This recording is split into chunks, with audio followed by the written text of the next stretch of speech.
Gago, ba't magulang? Sila yung nagpapalaki sa anak nila eh. So, pagka hindi naman pagkagawa yung anak niya, sabi magulang yung responsible doon. Tayo pa rin, mga kabataan. Bakit? Kasi nakadepende din naman sa atin yung parang magiging natin, future natin. Kaya pag nagloko tayo, parang maapektuhan din naman yung natin. Yun kapag napariwara ang buhay ng isang kabataan. Maybe mga tropa nila. Bakit po? Siyempre, nakaka-influence din yung iba. Bago pag mag-uwian na, mag-aaya sila mag-inuman, mag-iusigan yung ganyan.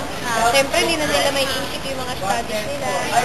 Makakalimutan nila yung mga assignments, hindi nila alam, may quiz pala sila bukas.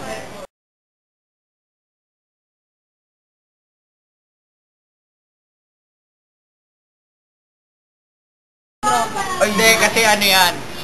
Dumadami yung mga bata na lululong sa droga kasi hindi natututukan ng mga magulang. Sobra-sobrang binibigay na ba? Ay, mali ka dyan. Ano po kasi yun? Dumadami po kasi yung chemical engineer sa mundo.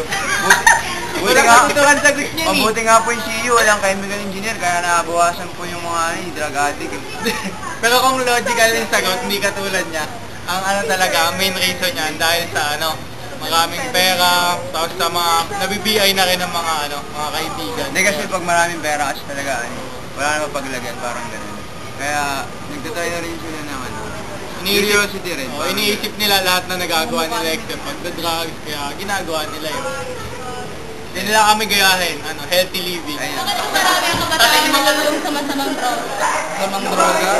Kasi nakikita nila doon yung parang easy way of life, kung paano yung pakiramdam. Bagay, happy-go-lucky lang sila. Hindi sila nag-iisip ng tamang desisyon.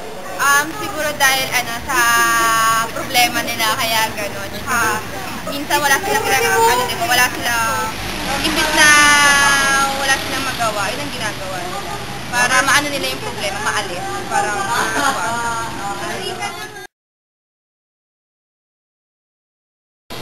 mas focus sila sa parang lagi silang nauupo sa computer, lagi na lang hindi na sila conversational, hindi na sila lagi na lang ano ang epekto ng social media sa mga kabataan? It is the most tagay mo lang ba? Oo. Ito yung pinaka-influence sa tao. Kung ano yung nakikita na sa TV, ginagaya ng mga kung ano yung influence ng media, ito yung nag-ano sa mga tao na bumatay sa kanila gayahin. Ikaw po yan ang masasabi mo? kasi dalawa yun advantage at disadvantage. Advantage niya, nagiging in lahat ng mga kabataan ngayon. Disadvantage niya, yung mga negative na lumalabas sa social network, nagiging aware sila sa mga negative. Minsan na i-apply nila.